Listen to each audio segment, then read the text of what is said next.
Hi guys, അസ്സലാമു അലൈക്കും. Welcome back to my channel. അപ്പോൾ ഇന്നത്തെ എൻ്റെ റെസിപ്പി ശർക്കര മാങ്ങയാണ് കേട്ടോ. ഇത് പെട്ടെന്ന് തന്നെ ഉണ്ടാക്കിയെടുക്കാൻ പറ്റിയൊരു വിഭവമാണ് കേട്ടോ.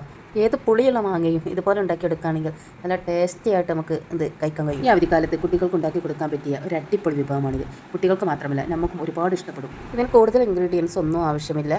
നമ്മുടെ വീട്ടിൽ നമ്മൾ സാധാരണ ഉപയോഗിക്കുന്ന ഇൻഗ്രീഡിയൻസ് മാത്രം മതി. ഇപ്പോൾ മാങ്ങാക്കാലം ആയതുകൊണ്ട് തന്നെ ഇഷ്ടംപോലെ മാങ്ങകൾ കിട്ടുന്നു. അപ്പോൾ ഈ ഒരു വിഭവം ഉണ്ടാക്കാൻ ആരും മറക്കരുത്, ഇത് ട്രൈ ചെയ്യും. ഈ മാങ്ങക്ക് കുറച്ച് പുളിയുള്ളത് കൊണ്ട് തന്നെ കുട്ടികൾക്ക് ആർക്കും ഈ മാങ്ങ വേണ്ട കേട്ടോ. അവരൊന്നും ഇത് പൊറുക്കി കൊണ്ടുപോകുന്നത് കണ്ടിട്ടില്ല. അതുകൊണ്ട് തന്നെ ഞാനിത് കുറച്ച് കുറുക്കി കൊണ്ടുവന്നിട്ട് ഇത് നല്ല മാങ്ങ കുറച്ചെടുത്ത് കഴുകി ഇതുപോലെ വെച്ചപ്പോൾ കുട്ടികൾക്ക് നല്ല ഇഷ്ടപ്പെട്ടു കേട്ടോ. അപ്പോൾ ഇത് എങ്ങനെ ഉണ്ടാക്കുന്നതെന്ന് നോക്കട്ടോ. ഇതിനൊക്കെ ഒരു 4 ആണി ശർക്കര ഞാൻ ആദ്യം ഉരുക്കി എടുത്തിട്ടുണ്ട്.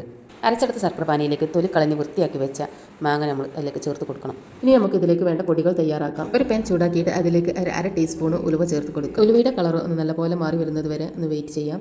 ഇതിലേക്ക് നമ്മൾ എണ്ണയൊന്നും ചേർത്ത് കൊടുക്കുന്നില്ല കേട്ടോ. തീയൊന്നും നമ്മൾ സിമ്മിലാക്കി വെക്കണം, അല്ലെങ്കിൽ അത് കരിഞ്ഞു പോകും. ആ സെയിം പാനിലേക്ക് തന്നെ നമുക്ക് 1 ടീസ്പൂൺ കടുക് ചേർത്ത് കൊടുക്കാം. കടുക് നല്ലപോലെ പൊട്ടി വരണം. ഫുൾ ഫ്ലെയിമിൽ വെച്ചിട്ട് തന്നെ കടുക് നന്നായി ചൂടാക്കി എടുക്കുക. പിന്നെ കടുക് പൊട്ടി തുടങ്ങി കഴിഞ്ഞാൽ ലോ ഫ്ലെയിമിൽ വെക്കുക. നല്ലപോലെ പൊട്ടിക്കഴിഞ്ഞാൽ വേഗം തന്നെ പ്ലേറ്റിലേക്ക് മാറ്റുകയും ചെയ്യണം, അല്ലെങ്കിൽ ആ പാനിൽ നിന്ന് കരിഞ്ഞു പോകും. പിന്നെ ഈ ഉലുവയും കടുകും ഒരുമിച്ച് വറുത്തെടുക്കരുത്. അങ്ങനെ ചെയ്താൽ കടുക് പെട്ടെന്ന് പൊട്ടി വരും, ഉലുവയുടെ കളർ മാറി കിട്ടുകയുമില്ല. അപ്പോൾ രണ്ടും സെപ്പറേറ്റ് ആയിട്ട് ചെയ്യുക. ഇനി ഇത് നല്ലപോലെ ഒന്ന് പൊടിച്ചെടുക്കണം. അപ്പോൾ നമ്മുടെ മാങ്ങ പകുതി കുക്കായി വന്നിട്ടുണ്ട് കേട്ടോ. അതിലേക്ക് നമുക്ക് പൊടികൾ ചേർത്ത് കൊടുക്കാം.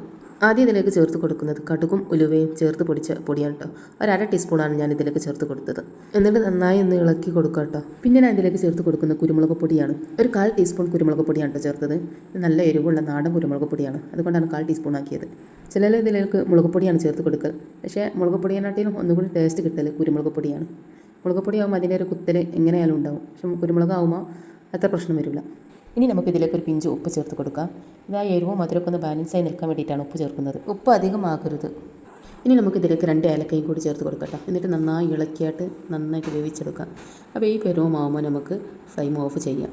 മാങ്ങയുടെ പൾപ്പൊക്കെ ഇതിലേക്ക് നന്നായി ഇറങ്ങി വന്നിട്ടുണ്ട്.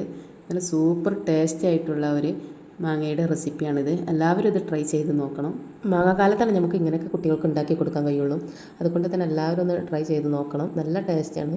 ഇത് അത്യാവശ്യം പുളിയുള്ള മാങ്ങ ആയിട്ടും കൂടി നല്ല ടേസ്റ്റ് ഉണ്ട്. മക്കളൊക്കെ അത് നന്നായിട്ട് തിന്നിട്ടുണ്ട്. നമുക്കിത് പെട്ടെന്ന് തയ്യാറാക്കി എടുക്കാൻ കഴിയുന്ന ഒരു വിഭവം കൂടിയാണ്. അപ്പോൾ ഇന്നത്തെ വീഡിയോ ഞാൻ ഇവിടെ വൈൻഡപ്പ് ചെയ്യുകയാണ്. ഇതിനെ പറ്റിയിട്ടുള്ള അഭിപ്രായങ്ങൾ കമൻറ്റിൽ അറിയിക്കുക. ഇതൊരു വീഡിയോയുമായിട്ട് വീണ്ടും വരാം.